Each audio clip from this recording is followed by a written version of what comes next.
Apakah kasus ijazah palsu Jokowi ini ditujukan untuk kontestasi di 2029 nanti untuk mengganjal Gibran agar tidak maju kembali dan ada kesempatan untuk orang besar ini tadi menjadikan gacauan atau jagoannya menempati posisi yang akan ditinggalkan oleh Gibran?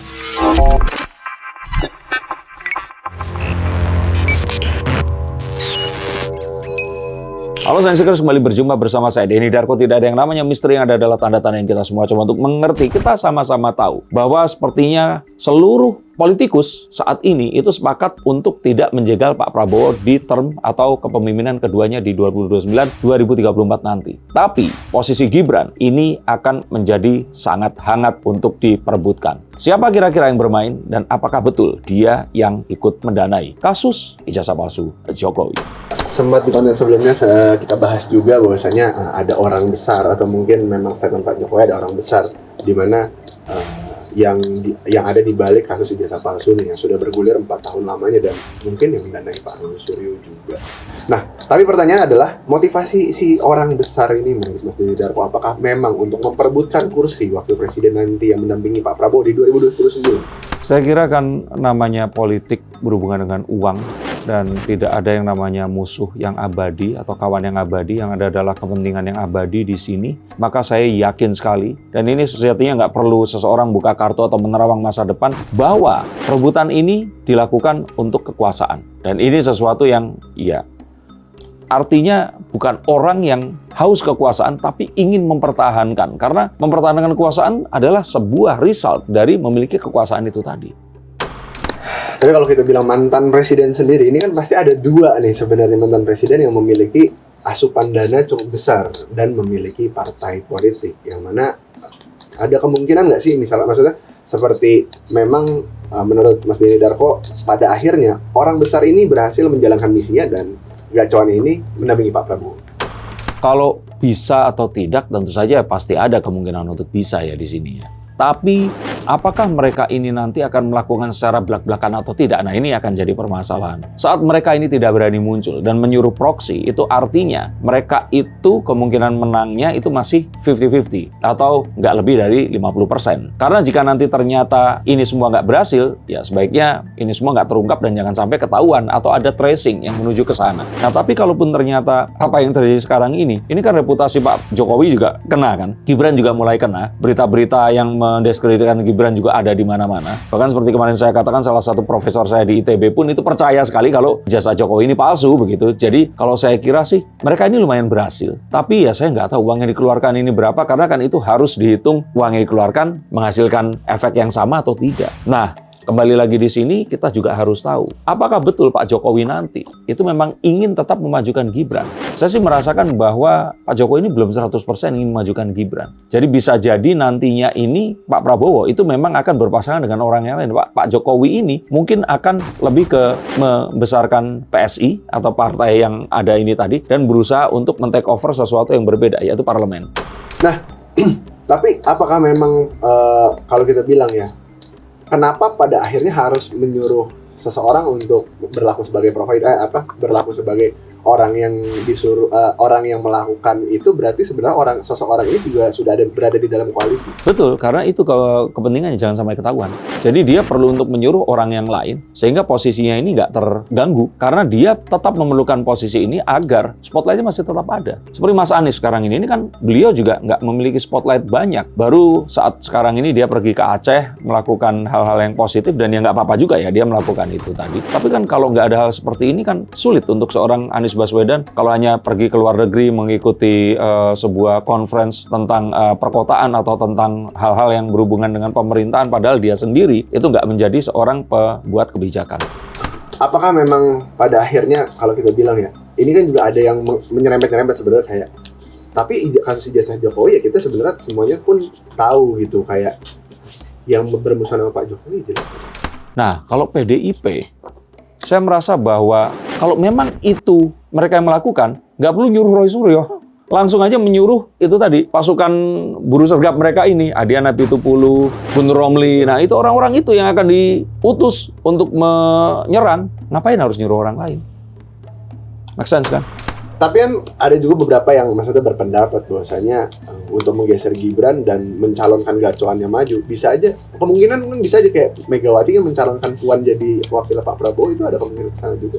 Kalau Puan dicalonkan, saya kira sih Five of Swords ini, Mbak Puan ini udah kadung nggak naik terus udah jatuh gitu loh. Jadi akan lebih mudah untuk menggambar di kanvas yang lebih kosong daripada harus memaksakan. Mbak Puan ini ya udah memang ditaruhnya di parlemen aja, di pembuatan undang-undang dan sebagainya. Kalau untuk menjadikan perlu momentum yang sangat luar biasa dan ini nggak butuh uang, tapi luck dan keberuntungan itu tadi sesuatu yang nggak semua orang akan bisa dapatkan. Berarti kalau kita bilang sendiri kasus ijazah Pak Jokowi ini juga akan terus dimanfaatkan, mungkin kalau bisa diperpanjang mungkin berarti hampir mendekati 2029 nanti. Saya kira enggak. Orang juga cukup waras untuk nggak ngikutin itu sampai sepanjang itu.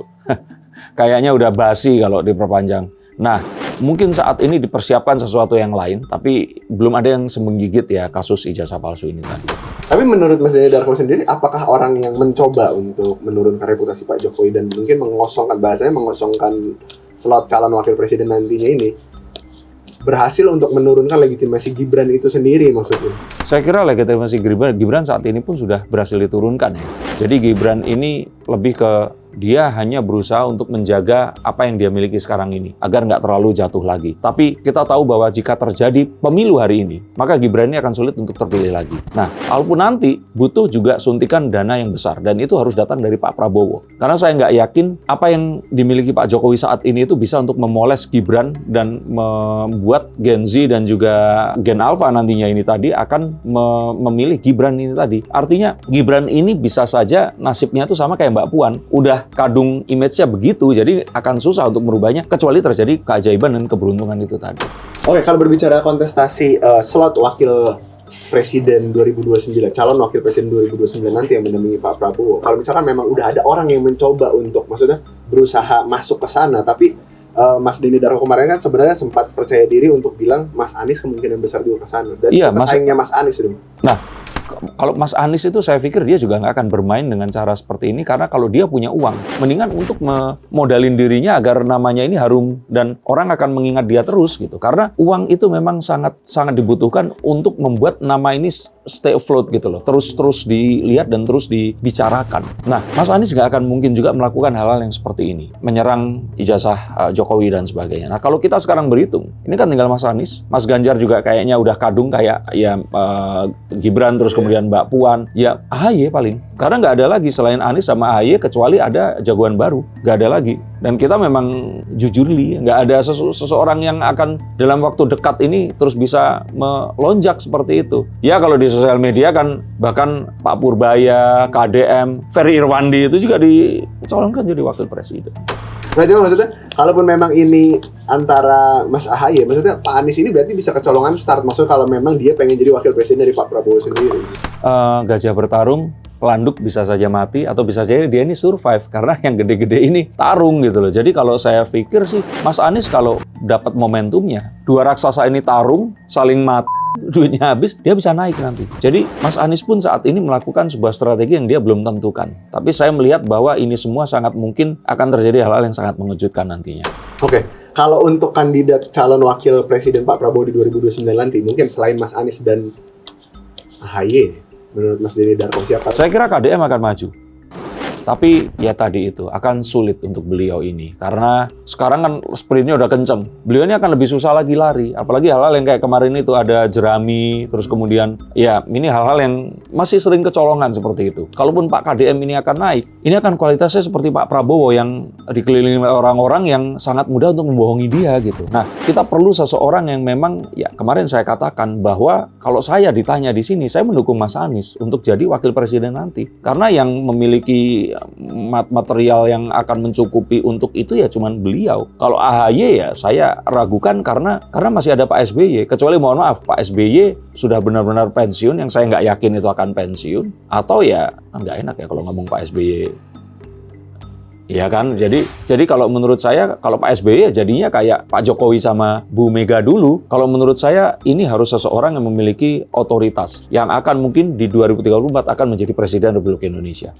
Terakhir, Pak Bro, maksudnya kalau dari Mas Denny sendiri, sudut pandang Pak Prabowo, maksudnya karena Pak Prabowo juga kayaknya di kasus ijazah palsu ini ya diem-diem aja dan nggak mau menanggapi karena mungkin nggak begitu penting dan dia tahu memang kental akan aroma politik di sana. Apakah itu kan maksudnya kan bisa jadi pertimbangan Pak Prabowo sendiri kalau memang orang itu ternyata berada di dalam koalisi dan membuat keributan itu sendiri di dalam di masa kepemerintahannya dia ini. Saya kira Pak Prabowo yang berkarir militer sekian lama, bahkan di militer aja itu sikut-sikutannya juga sangat luar biasa. Jadi kalau menurut beliau ini sepertinya ini hal yang biasa. Dan serangan menuduh ijazah palsu itu kan bukan sesuatu serangan yang akan berakibat fatal. Ini hanya sebuah upaya untuk mendegradasi dan menimbulkan keriuhan saja. Dan toh juga kalau ternyata dilakukan sebuah survei yang menyeluruh dan sesungguhnya, saya nggak yakin setengah dari masyarakat Indonesia ini pun setuju bahwa ijazah Pak Jokowi ini palsu. Jadi kalau menurut saya sih memang ini bukan sesuatu yang perlu atensi dari Pak Prabowo. Dan ini memang hanya ramai di sosial media saja. Pada kenyataannya di akar rumput, itu orang nggak terlalu membicarakan lagi. Ini hanya dibicarakan di tingkat intelektual yang segelintir dan orang-orang tua yang merasa nggak puas dan teracuni oleh WA Group dan Facebook Story di